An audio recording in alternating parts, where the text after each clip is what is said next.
जी sir, कर दे आप start. चलिए सही है, थैंक यू सर। अच्छा जी, आज अपना सेशन स्टार्ट करते हैं। आज हम लोग कल आप लोगों ने रिएक्ट का जो थोड़ा सा इंट्रोडक्शन था वो पढ़ा था।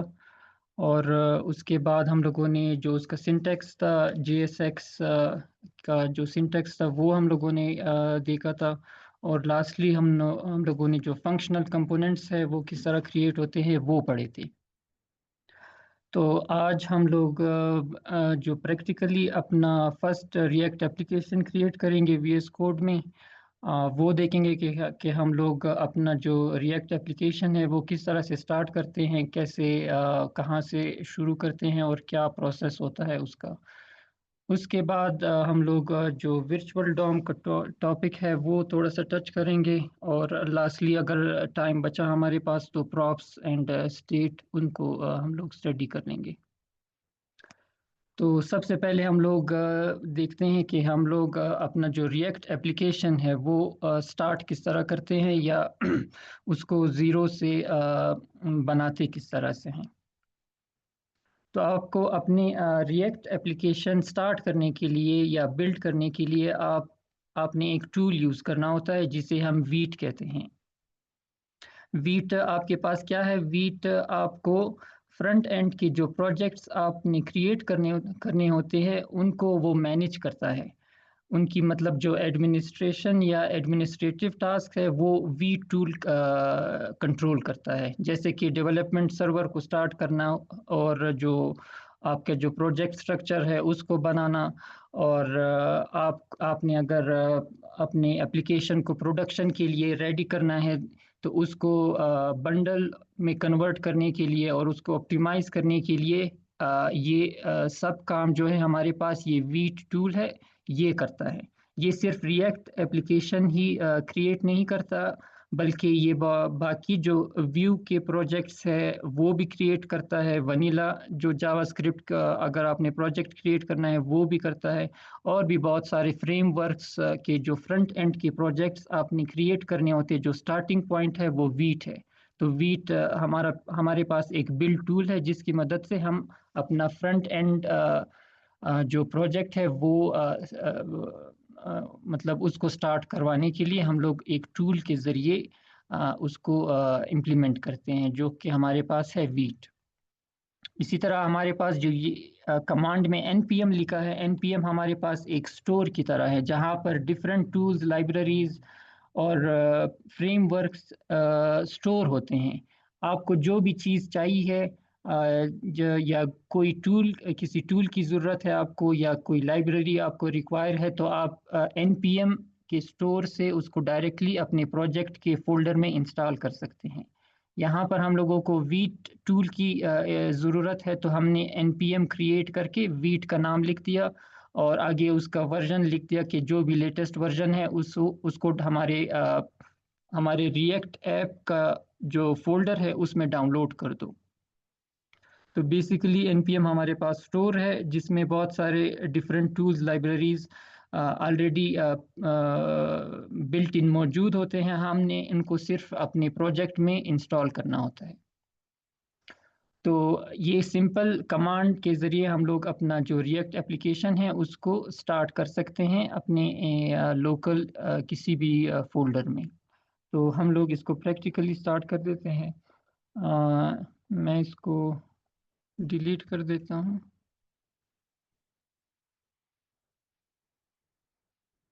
अच्छा जी, हम इसको फ्रेश इसको करें। तो हमारे पास जो कमांड थी वो थी npm create वीट, और उसके बाद उसका लेटेस्ट वर्जन आपने करना है, और आखिर में आपने नाम देना है कि किस आपके प्रोजेक्ट का नेम क्या है। तो हम लोग इसको सिंपली कर देते हैं रिएक्ट ऐप, और इसको आपने इंटर कर देना है। तो ये थोड़ा सा अ,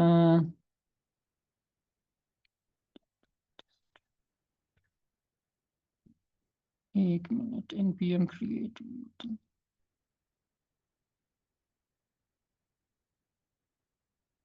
अभी तक तो सही चल रहा था, एक मिनट में इसको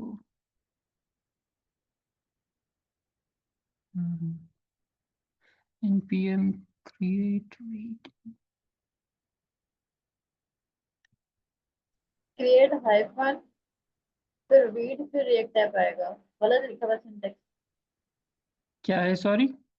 क्रिएट रिएक्ट ऐप आएगा। हाइफन नहीं आया है नहीं, फिर रीड उसी के अंदर जो एरर आ रहा है लिखा हुआ है। हम इसको डायरेक्टली कर देते हैं।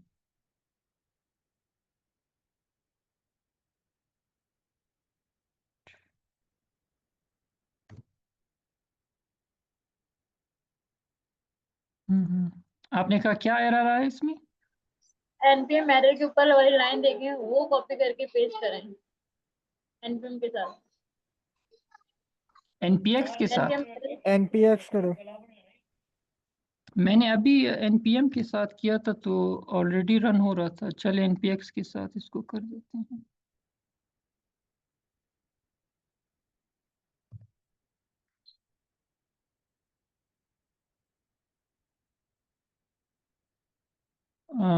चले, हाँ, need to install following packages. नहीं, एक मिनट, मैं नया फोल्डर क्रिएट करके देखता हूँ क्योंकि ये हम लोगों ने पुराने उसमें किया था। वेट की वेबसाइट पे देख लो कमांड के। नहीं, कमांड तो यही थी। मैंने अभी खुद जब ट्राई कर रहा था इसी के थ्रू मैंने क्रिएट किया था। नेटवर्क से कर रहा होता वाईफाई से डाउनलोड कर रहा होता पैकेजेस। अच्छा जी, कमांड ठीक है, कमांड ओके। हाँ, कमांड तो ओके थी। नहीं नहीं, कमांड ये लगाना है, 1 मिनट, मैंने चैट में भेजी है, ये कौन मैंने सी अभी वाली? एक वेबसाइट से मिनट, उठाई है। नेटवर्क का एरर केवल आ रहा है। देखना। ये वाली, एक मिनट, इसको देख लेते हैं।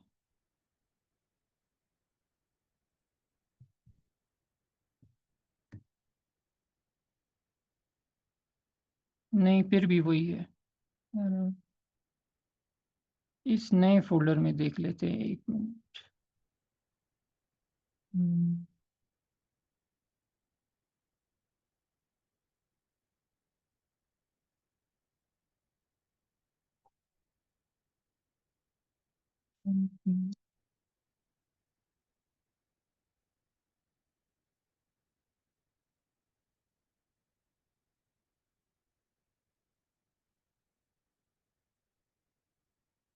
हाँ, वो पुरानी फोल्डर में मैं उसको ट्राई कर रहा था तो उसकी वजह से वो इशू आ रहा था। तो हम लोगों ने बिल्कुल फ्रेश फोल्डर में इसको ट्राई किया तो कमांड बिल्कुल वही सही थी, लेकिन वो फोल्डर, क्योंकि मैंने पहले से उसमें कोई प्रोजेक्ट क्रिएट किया था, इसी वजह से इशू आ रहा था।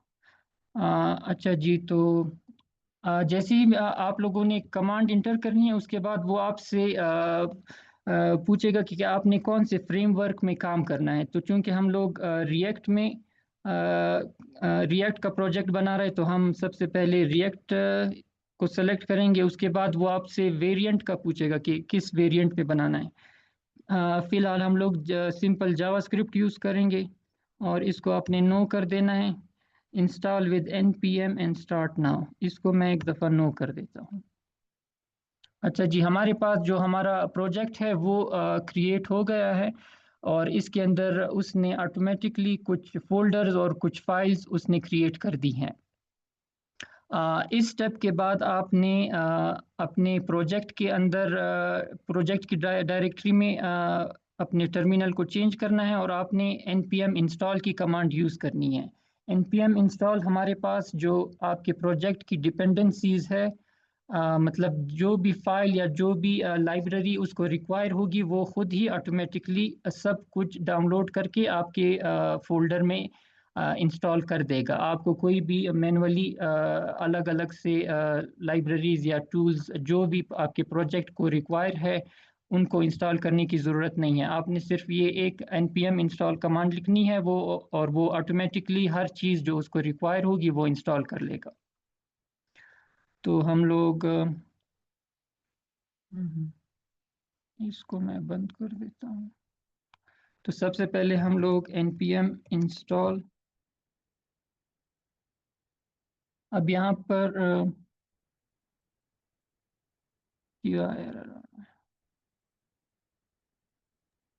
नेटवर्क का इशू है ये। नेटवर्क का इशू है। कंप्लीट लॉग ऑफ,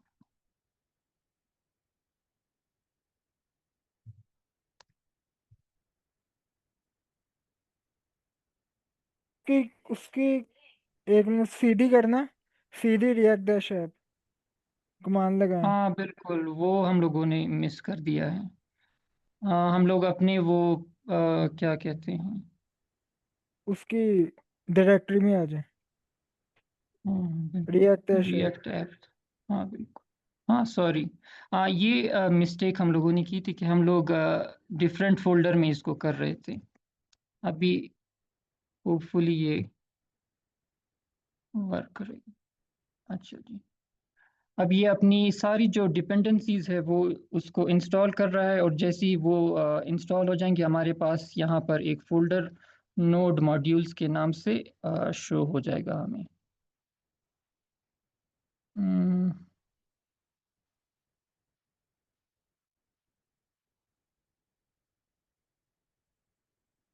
हाँ अच्छा जी, तो हमारे पास जितनी भी प्रोजेक्ट की डिपेंडेंसीज थी वो इंस्टॉल हो गई है हमारे पास।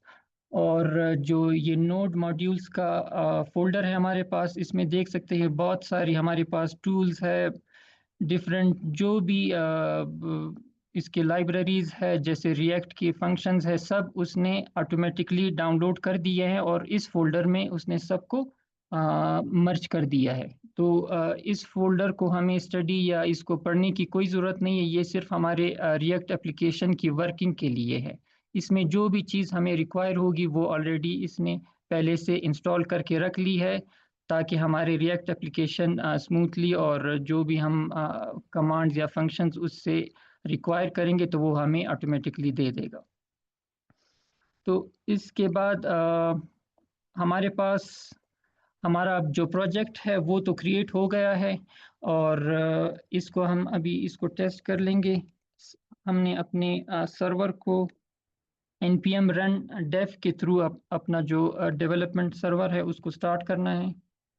और यहाँ पर आप देख सकते हैं कि हमारा जो रिएक्ट का जो एप्लीकेशन है वो बिल्कुल रेडी है।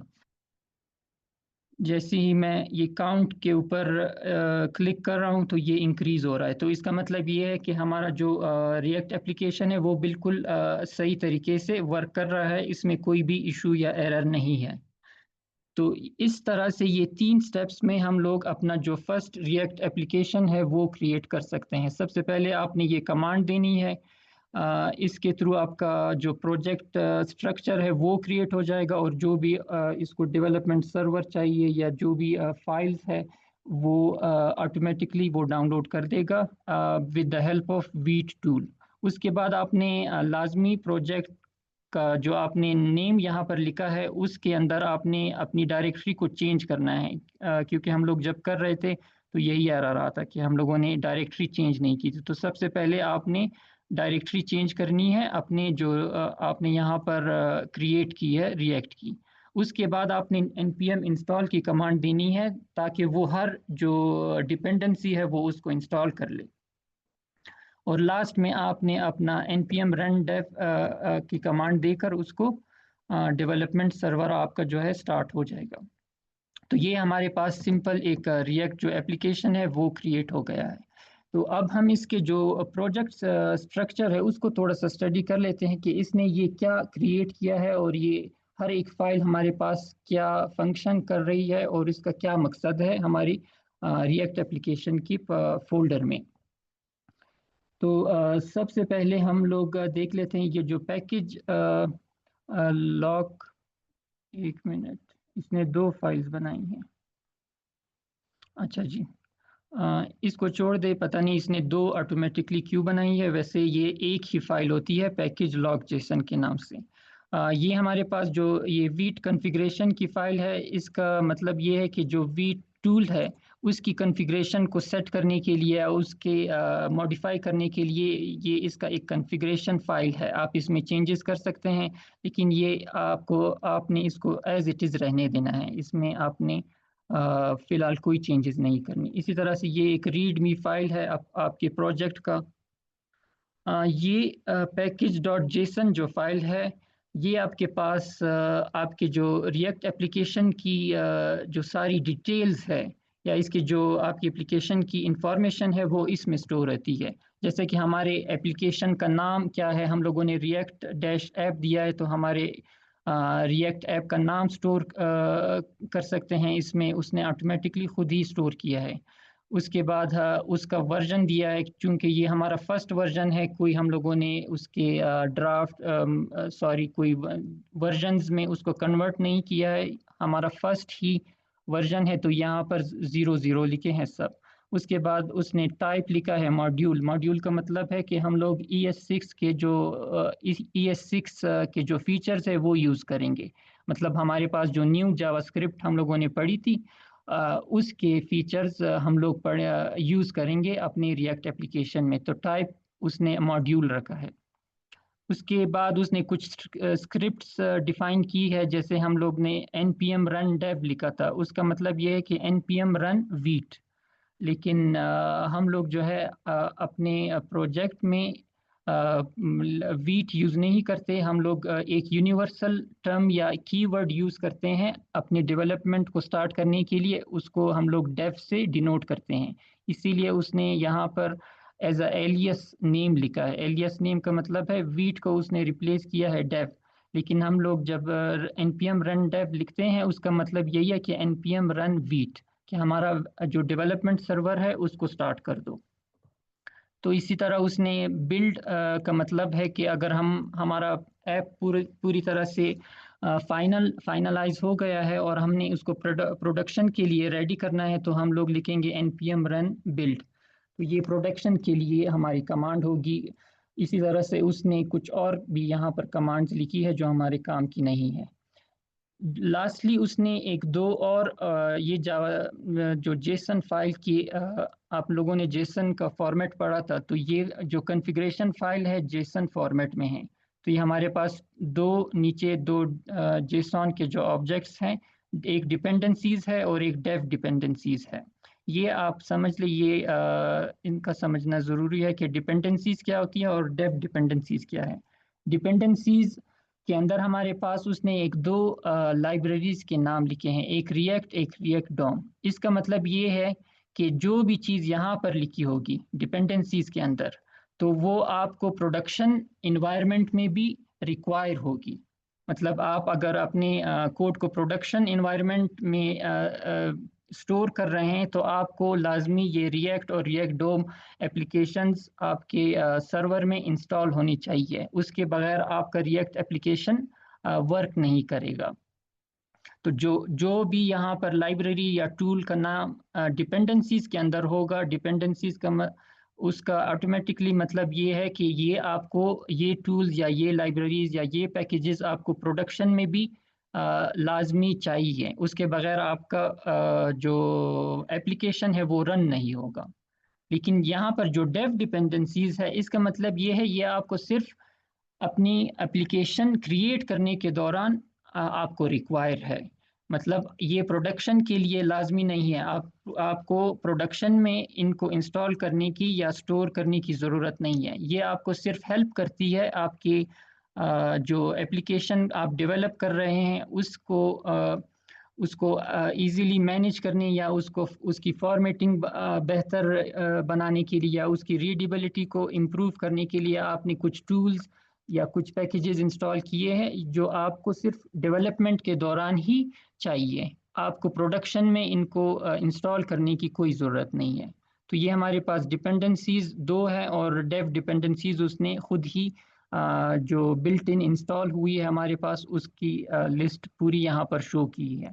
जैसे वीट एक टूल है हम लोगों ने इंस्टॉल किया था, ये हमें प्रोडक्शन में नहीं चाहिए, ये हमें सिर्फ अपने रिएक्ट एप्लीकेशन को बिल्ड करने के लिए और उसको टेस्ट करने के लिए हमें डेवलपमेंट इन्वायरमेंट में चाहिए। तो इसीलिए यहाँ पर वीट को उसने यहाँ पर डिपेंडेंसीज में नहीं इंक्लूड किया, उसने डेव डिपेंडेंसीज में इंक्लूड किया है। तो ये दोनों में फ़र्क है। अच्छा, इसके बाद हमारे पास जो ये पैकेज लॉक जेसन की फाइल है, ये इसमें हमारी जो नोड मॉड्यूल्स के अंदर जितने भी डिपेंडेंसीज है उनकी सारी डिटेल्स उसने एक फाइल में स्टोर कर दी है जिसे पैकेज लॉक डॉट जेसन कहते हैं। ये भी आपको रीड करने या इसको समझने की ज़रूरत नहीं है, ये बस सिर्फ इनकी जो इंफॉर्मेशन है उसने यहाँ पर स्टोर कर दी है कि कौन सा वर्जन इंस्टॉल हुआ है, क्या क्या फीचर्स है, क्या क्या लाइब्रेरीज है। तो उसकी पूरी जो डिटेल्स है नोड मॉड्यूल्स में जो कुछ भी है उसने एक फाइल में स्टोर कर दी है। इसके बाद हमारे पास जो मेन एक और फाइल है index.html। आपने सादा index.html फाइल में तो काम किया है, लेकिन यहाँ पर हमारी जो रिएक्ट एप्लीकेशन में जो हमारे पास index.html होता है उसका कोड यही तक होता है। मतलब ये जो 13 लाइंस आप देख रहे हैं, इससे ज़्यादा हम लोग index.html में कोई भी कोड नहीं लिखेंगे, क्योंकि हमारा सारा जो कोड है वो रिएक्ट कंपोनेंट्स के अंदर लिखा होगा। तो इंडेक्स HTML में हमारे पास कुछ नहीं है, बॉडी में सिर्फ दो टैग्स है, एक div टैग है, div एलिमेंट है, और एक स्क्रिप्ट एलिमेंट है। div एलिमेंट एक एम्प्टी हमारे पास एलिमेंट है, उसको हम लोगों ने एक आईडी दी है रूट।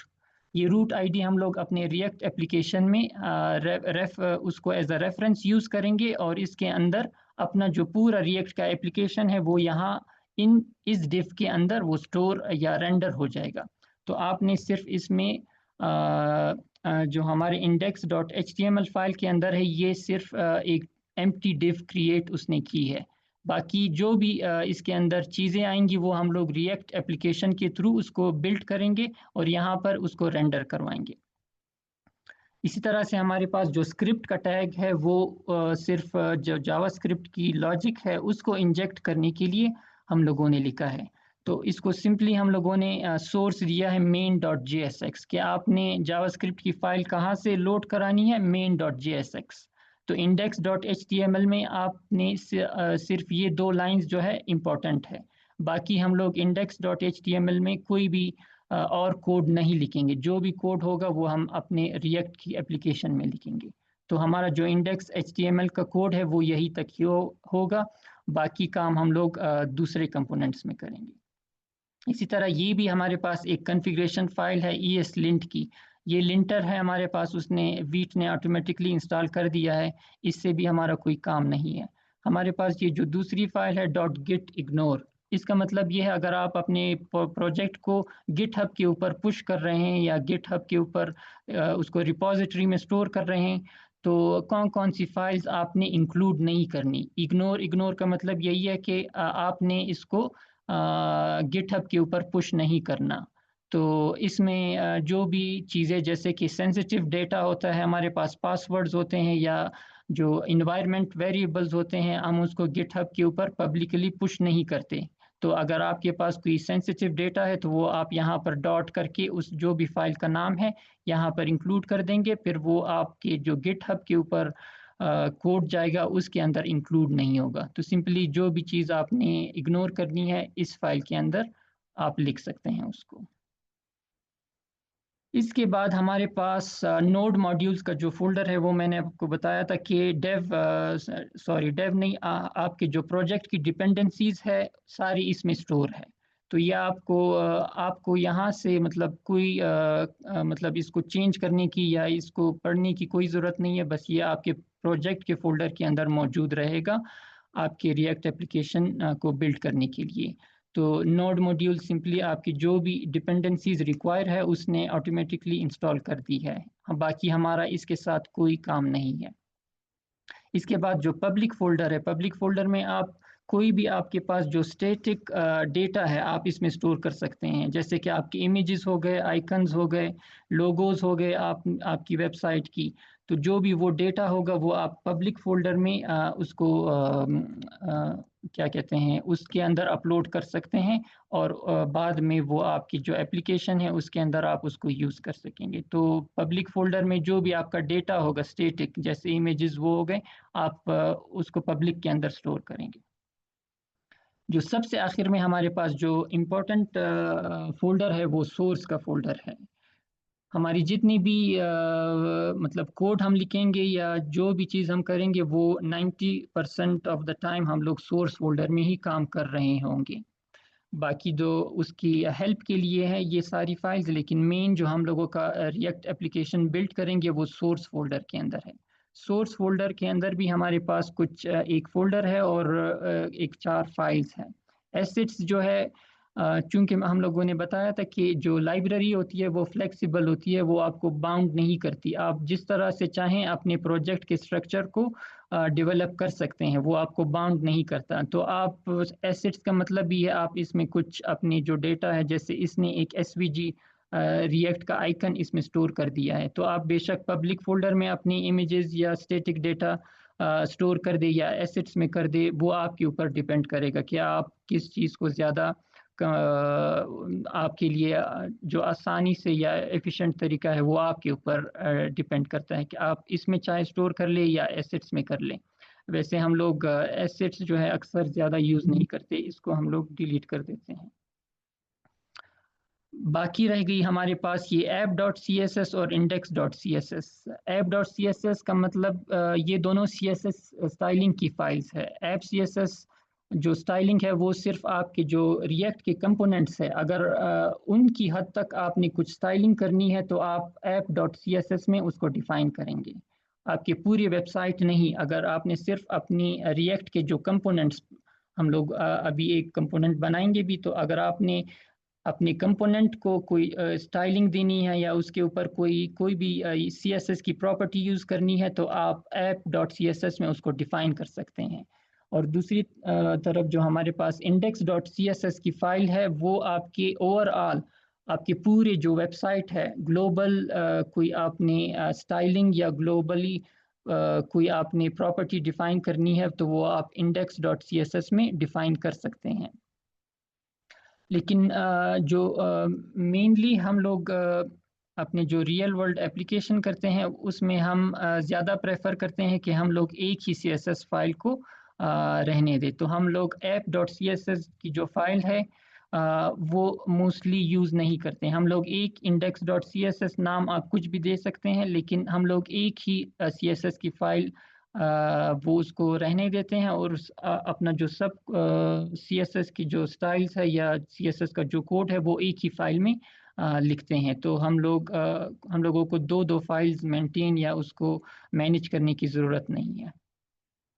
लास्ट में हमारे पास ये दो main.jsx रह गई और app.jsx रह गई। ये दो सबसे इम्पोर्टेंट आपकी जो रिएक्ट एप्लीकेशन की फाइल्स है, इसी में ही आपका पूरा जो रिएक्ट एप्लीकेशन है वो बिल्ड होगा और सब कुछ आपने इसी के अंदर इसी के थ्रू ही रेंडर कराना होता है अपने फ्रंट एंड के ऊपर। तो हमारे पास जो main.jsx की फाइल है उसके अंदर आप देख सकते हैं एक बहुत ही छोटा सा कोड लिखा है, और ये कोड जिस तरह index.html का एक बहुत ही लिमिटेड कोड था, तो main.jsx का कोड भी यही तक ही होगा। इसमें हम और कुछ कोड नहीं लिखेंगे। main.jsx फाइल का काम ये है कि ये आपके एप्लीकेशन की एंट्री पॉइंट है। आपका जो रिएक्ट का एप्लीकेशन है, जो ब्राउज़र आपके क्लाइंट्स को जैसे ही अगर क्लाइंट आपके ब्राउज़र में सर्च करता है आपकी वेबसाइट, तो जो आपकी वेबसाइट की एंट्री पॉइंट होगी वो main.jsx होगी। इसको आप समझ ले जैसे आपका घर है और आपके घर का जो मेन गेट है वो हमारी main.jsx है। आप डायरेक्ट रूम में तो इंटर नहीं होते, पहले आप अपने जो मेन गेट है उसको खोलते हैं और उसके अंदर अपने बाकी फिर आपके घर के अंदर जो भी रूम्स है या जो भी एरिया है आप उसको एक्सेस कर सकते हैं। तो हमारे पास जो हमारी एप्लीकेशन का मेन गेट है वो main.jsx है। इसके बाद ही यहाँ पर आपको एक्सेस मिलने के बाद ही आप अंदर जो आपकी एप्लीकेशन में बाकी जो कंपोनेंट्स होंगे या जो भी स्टाइलिंग होगी वो आप एक्सेस कर सकेंगे। तो हमारी जो एंट्री पॉइंट है हमारी एप्लीकेशन की वो main.jsx है। और इसी तरह जो हम इसने यहाँ पर हमारे पास ये आपने पढ़ा था get element by ID root. हम लोगों ने index.html में एक ही div क्रिएट की है और उसको आईडी दी है रूट की। उसको हम यूज़ कर रहे हैं अपने एंट्री पॉइंट में कि आपने अपने index.html की फाइल में जाना है और रूट के अंदर इस जो div है हम लोगों का, इस div के अंदर आपने अपने पूरे एप्लीकेशन को रेंडर कराना है।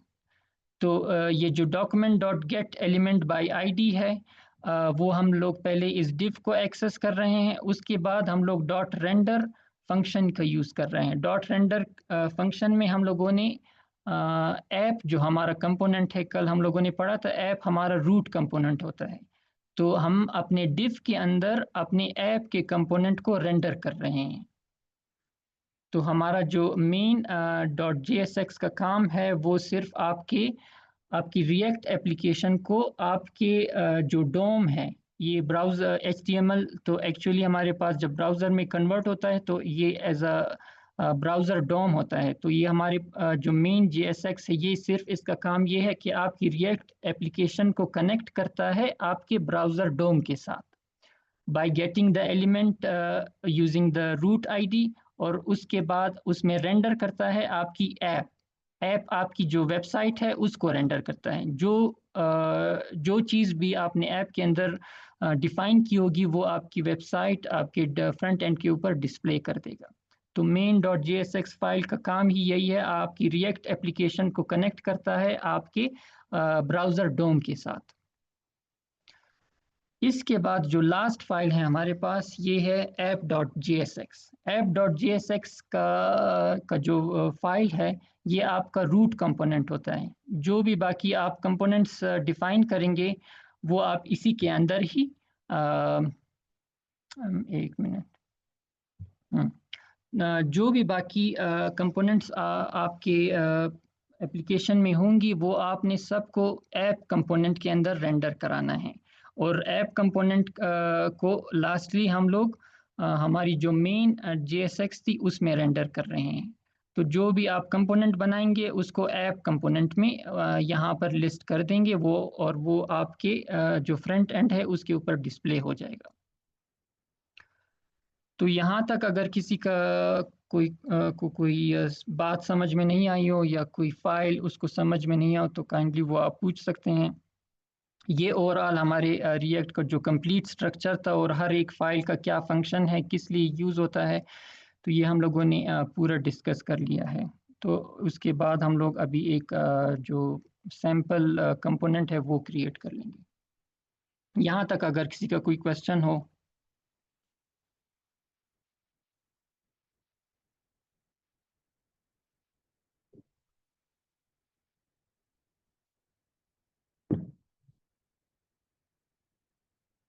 चले जी।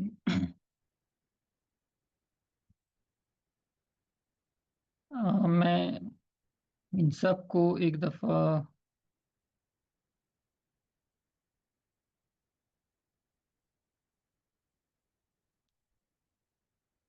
अच्छा जी, तो सबसे पहले हम लोग अपने ऐप कंपोनेंट के ऊपर आते हैं। कल हम लोगों ने कंपोनेंट फंक्शनल जो कंपोनेंट्स थे वो स्टडी किए थे।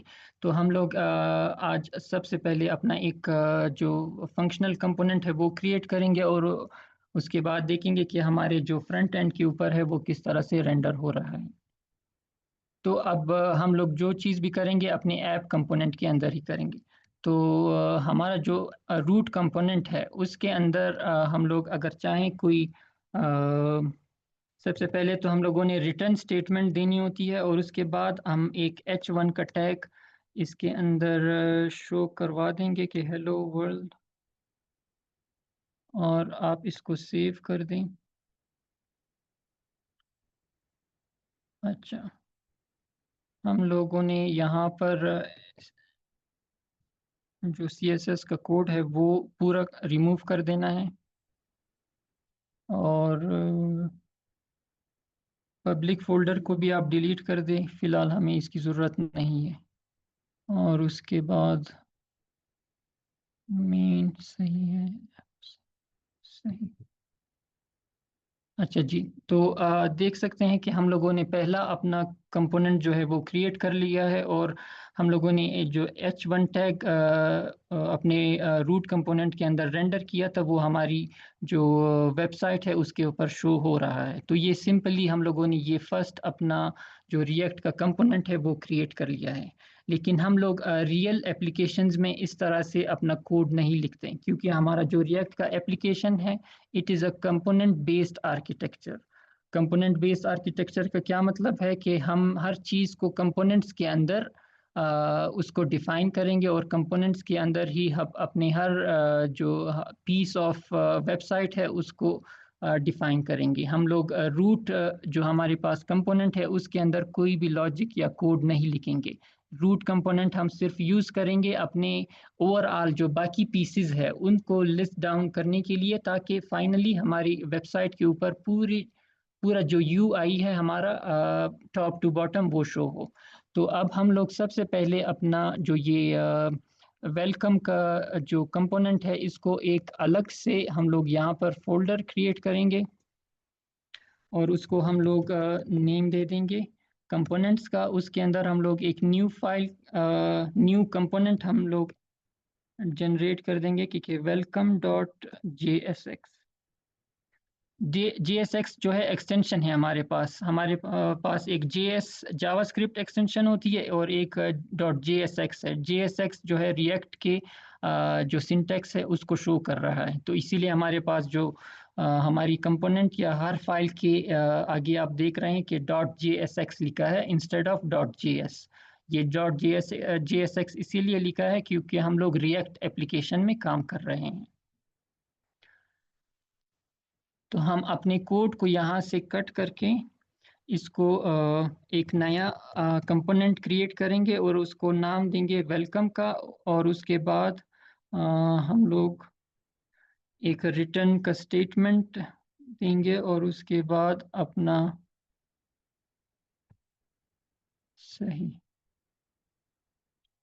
ये हम लोगों ने जो लॉजिक या जो कंपोनेंट हम लोगों ने यहाँ पर डिफाइन किया था उसको एक्सट्रैक्ट करके एक नए कंपोनेंट हम लोगों ने एक नई फाइल में उसको एक्सट्रैक्ट कर दिया है। हम लोग जो और इसके अंदर ये हमारे पास एक एरर दे रहा है कि welcome is declared but it's value is never red.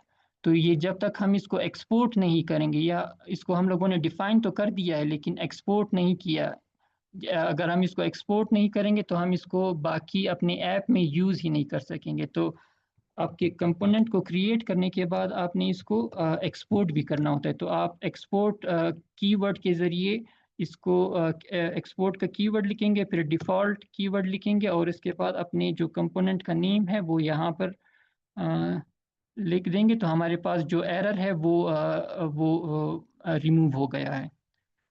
यहाँ तक तो हम लोगों ने अपना कंपोनेंट क्रिएट कर लिया है, लेकिन अभी भी हमारी जो फ्रंट एंड के ऊपर है वो रेंडर नहीं हो रहा।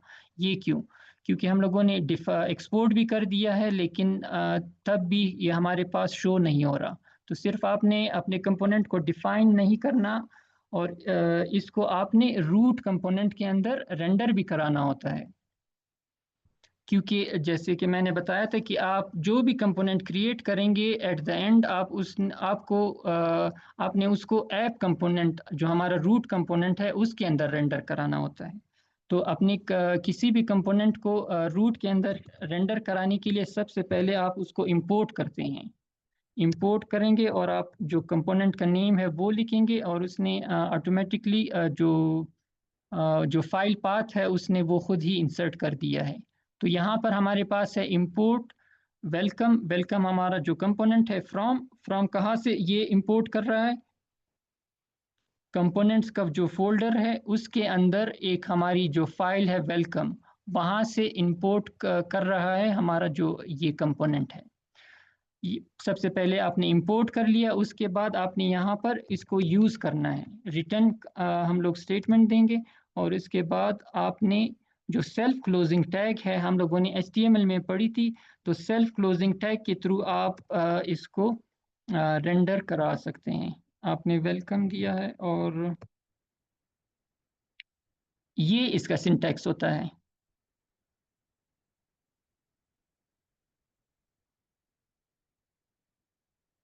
आपने ये सेल्फ क्लोजिंग टैग्स तो पढ़े थे HTML में, जिस तरह इमेज का हम सेल्फ क्लोजिंग टैग था। तो आप अगर अपने कंपोनेंट को यूज़ करना चाहते हैं किसी दूसरी जगह, तो आप किस तरह से, उसका सिंटैक्स क्या होगा, या आपने ये एंगल ब्रैकेट्स देनी है और ये जो सेल्फ क्लोजिंग का जो फॉरवर्ड स्लैश है यहाँ ये देना है, और बीच में आपने अपने कंपोनेंट का नाम लिखना है। तो ये आपका कंपोनेंट का मतलब है कि आप अपने कंपोनेंट को कॉल कर रहे हैं अपनी ऐप के अंदर। तो जैसे ही मैं इसको सेव करूंगा तो हमारे पास हमारे जो फ्रंट एंड है उसके ऊपर हमारा जो वेलकम का कंपोनेंट था वो सक्सेसफुली डिस्प्ले हो गया है। तो ये ओवरऑल हमारे पास हमारा जो रिएक्ट एप्लीकेशन होता है किस तरह से काम करता है, उसकी स्ट्रक्चर क्या होता है प्रोजेक्ट का, और हम अपने कंपोनेंट्स को किस तरह डिफाइन करते हैं और उसको रीयूज किस तरह करते हैं कि दूसरे कोड में। तो ये ओवरऑल हमारे पास इस तरह से काम करता है। ये तो एक हम लोगों ने सिंपल कंपोनेंट पढ़ा है, लेकिन अगर रियल वेबसाइट या रियल उसकी हम लोग बात करें तो आपको मैं, जैसे कि हमारे पास ये एक वेबसाइट है, इसका एक नेव बार है, उसके बाद उसका जो कंटेंट है, या आप कह सकते हैं कि पैराग्राफ जो एलिमेंट्स है ये शो हो रही है। उसके बाद कुछ इमेजेस है, और यहाँ पर उसकी जो प्रोजेक्ट सेक्शन है वो भी है, और एट द एंड उसके पास फुटर भी है। तो हम लोग हमारी जो रियल वर्ल्ड एप्लीकेशन होती है उसको भी हम इसी तरह से कंपोनेंट्स में डिवाइड करके एट द एंड उसको ऐप कंपोनेंट के अंदर उसको सबको लिस्ट डाउन कर देंगे इस तरह से। और हमारी जो रिएक्ट की एप्लीकेशन होगी वो हमारी जो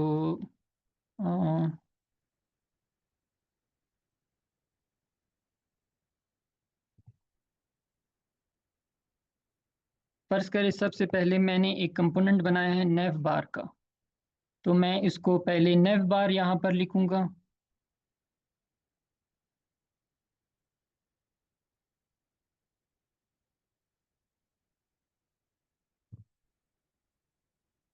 यहाँ पर एक हमारे पास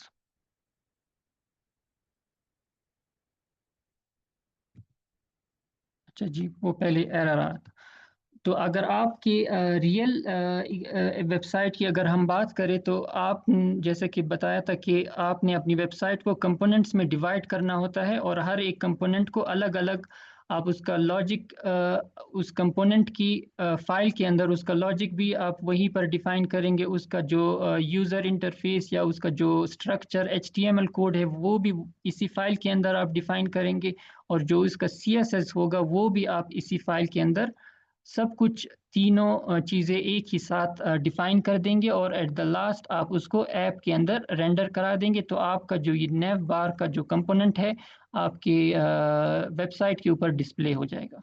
इसी के बाद अगर आपका हीरो जो सेक्शन होता है, जो आपका मेन सेक्शन होता है, जो ही आपकी वेबसाइट कोई ओपन करता है तो जो मेन बैनर होता है आपके, या जो मेन टेक्स्ट कंटेंट होता है उसको हम लोग हीरो सेक्शन कहते हैं।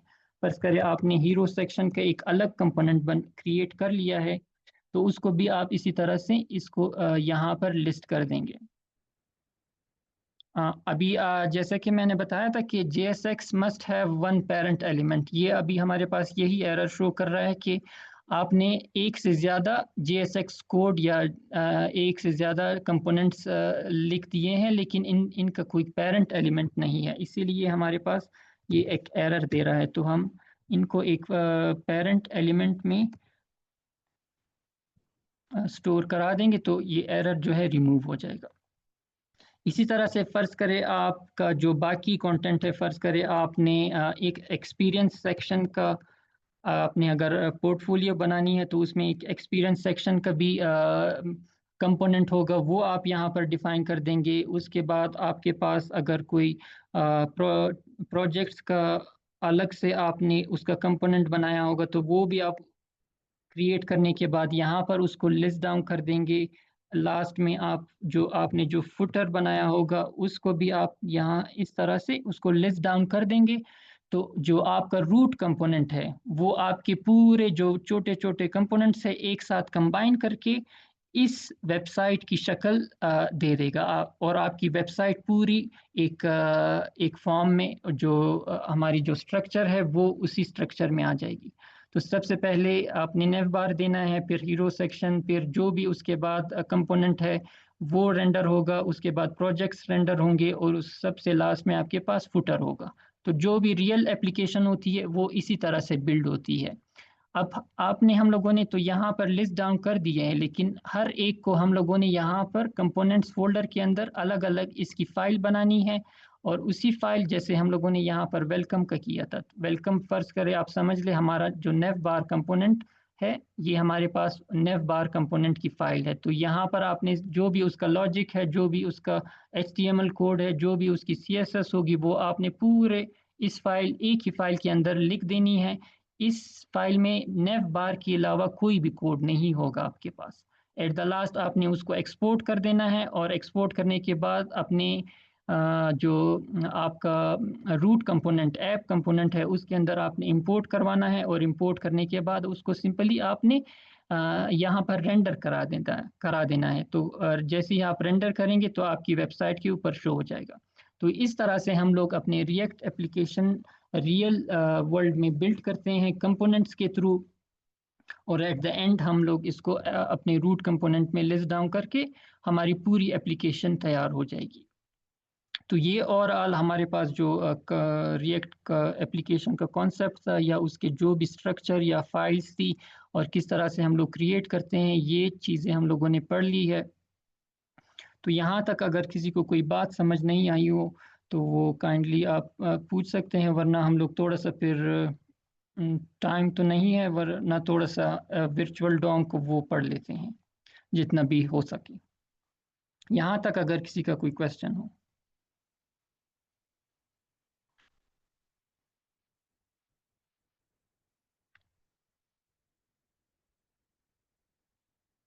अच्छा जी, तो आई होप कि एवरीथिंग इज क्लियर।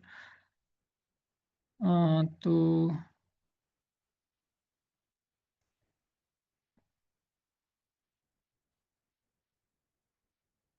थोड़ा सा हम लोग स्टार्ट कर लेते हैं, बाकी जितना भी हो सके वो फिर कल कंटिन्यू कर लेंगे। डोम तो आप लोगों ने पढ़ा था कि डोम हमारे पास क्या होती है, ब्राउज़र आपकी HTML पेज को एक ट्री लाइक स्ट्रक्चर में कन्वर्ट कर देता है और जो भी आपका नया एलिमेंट होगा वो एज अ नोड आपके ट्री स्ट्रक्चर में शो होगा। ये तो आपने रियल जो डोम पढ़ा था वो उसका कॉन्सेप्ट था कि just tree like structure of your HTML page. लेकिन हमारे पास हमारी रिएक्ट एप्लीकेशन में एक वर्चुअल डोम भी होता है।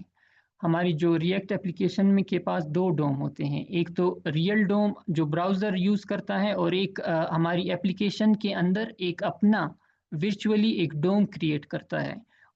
ये वर्चुअल डोम का मतलब क्या है, हमारे पास ये एक लाइट वेट कॉपी है, हमारे रियल डोम की एक लाइट वेट कॉपी है जो हमारी रिएक्ट एप्लीकेशन की मेमोरी के अंदर स्टोर होती है। तो virtual DOM is just a duplicate copy of our real DOM. It is nothing else rather than simply a duplicate copy of our real DOM. लेकिन हम लोग अपनी virtual DOM की ज़रूरत क्या है हमारे पास, क्योंकि real DOM में अगर हम लोग चेंजेस करेंगे तो वो बहुत स्लो होती है।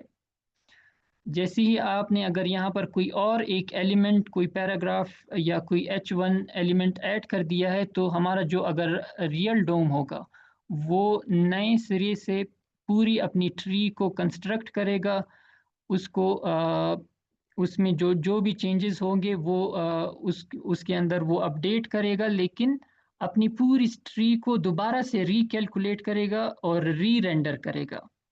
इसीलिए हमारे पास जो रियल डॉम में मैनिपुलेशंस होती है वो बहुत ही स्लो होती है, क्योंकि अगर आपने एक छोटी सी चेंज भी कर ली, जैसे कि आपने एक H1 या यहाँ पर कोई और एक डिव क्रिएट कर ली, तो ये अपने पूरा जो स्ट्रक्चर ट्री का जो स्ट्रक्चर है ये दोबारा से यहाँ से स्टार्ट हो जाएगा, अपनी पूरी HTML फाइल को दोबारा से रीजनरेट करेगा। Starting from the root element, और जहाँ भी आपकी नई जो अपडेट्स आई हैं वहाँ तक ये पूरी आपकी ट्री को दोबारा से री रेंडर करता है। तो ये एक जो इशू था वो इसकी वजह से हमारा जो एप्लीकेशन था वो बहुत स्लो हो जाता था, क्योंकि आप जो कम्प्लेक्स एप्लीकेशंस आप क्रिएट करते हैं उसमें बहुत सारी डोम में चेंजेस होती है। तो वो अगर हम वर्चुअल डोम का यूज़ ना करें तो हमारा जो रियल डोम है वो हमारी एप्लीकेशन को बहुत स्लो कर देगा। तो इसीलिए रिएक्ट ने उसका एक सोल्यूशन निकाला था कि हम लोग सबसे पहले अपनी चेंजेस जो है अपने वर्चुअल डोम में क्रिएट करेंगे। वर्चुअल डोम को अपडेट करने के बाद हम लोग उसको कंपेयर करेंगे, और बाद में हम लोग देखेंगे कि जो भी हमारे पास नया एलिमेंट ऐड हुआ है हमारे इस ट्री के अंदर, तो हम लोग सिर्फ वो उस नए एलिमेंट को इस ट्री के अंदर ऐड कर दे, बजाय कि हम पूरा ट्री रीजनरेट या री रेंडर करें। हम लोग जो नई चेंजेस हमारे पास आई है हम लोग सिर्फ नई चेंजेस को अपनी ट्री के अंदर ऐड कर दे, और बाकी जो पूरा हमारे पास हमारा जो ट्री है या हमारा जो ब्राउज़र डोम है उसको उसी तरह से रहने दे। तो इससे हमारी जो स्पीड है हमारी एप्लीकेशन की वो बहुत इंक्रीज हो जाती है। तो इसीलिए हमारा जो रिएक्ट एप्लीकेशन है उसके अंदर हम लोग वर्चुअल डोम का यूज़ करते हैं। अगर हम लोग इसको थ्रू ग्राफिक्स समझने की कोशिश करेंगे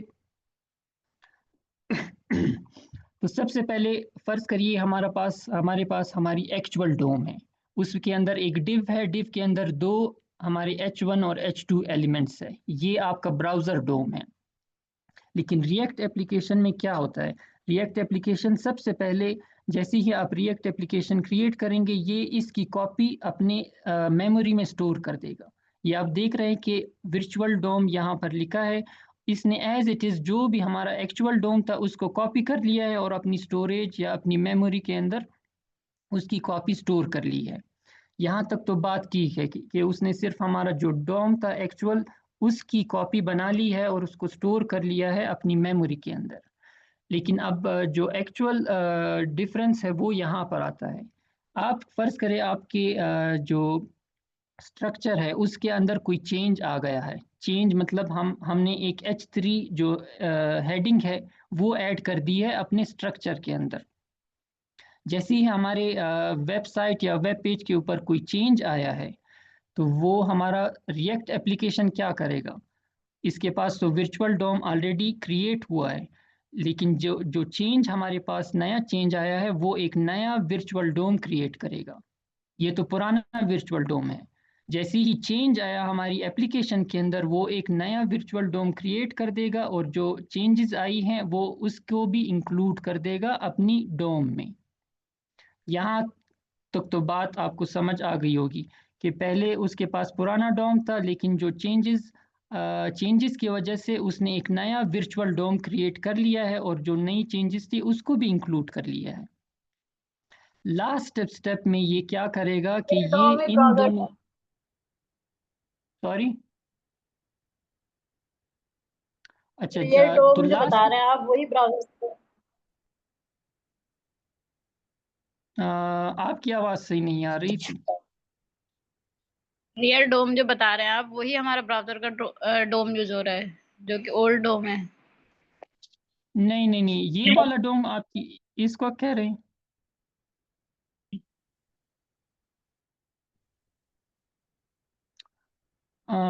सॉरी, आपके चैट में आप क्वेश्चन लिखते हैं क्योंकि आवाज़ आपकी कट रही है। तो मैं ये बता वो रहा था कि कंफ्यूज जैसी है, कंफ्यूज है क्या, वर्चुअल डोम में और रियल डोम में। हाँ हाँ बिल्कुल। तो पूरा अभी जो साइकिल है वो कंप्लीट नहीं हुआ, एक दफ़ा मैं ये साइकिल एक्सप्लेन कर दूँ उसके बाद जो है थोड़ा सा फिर दोबारा से मैं रिपीट कर दूंगा कि क्या हो रहा है हमारे पास। तो वर्चुअल डोम उसने एक नया क्रिएट कर लिया, जैसे ही हमारे पास चेंजेस हमारी जो वेबसाइट के ऊपर कोई चेंज आया है तो सर उसने एक कितने नया मिनट लगने वर्चुअल हैं? डोम। टाइम हमारा 1 मिनट ऊपर हो गया। सर बस 1 मिनट में मैं इसको वाइंड अप कर ओके। दूंगा, फिर बाकी कल से स्टार्ट कर देंगे। तो जो नया वर्चुअल डोम हमारे पास क्रिएट हो गया है विद अपडेटेड वैल्यू, इसके बाद सबसे आखिर में ये अपना जो हमारा एक्चुअल डोम है वो उसको चेंज करेगा। आपको मैं एक दोबारा से साइकिल जो हमारा जो साइकिल है उसको समझा देता हूँ कि सबसे पहले हमारा एक्चुअल डोम उसकी शेप ये है। हमारा जो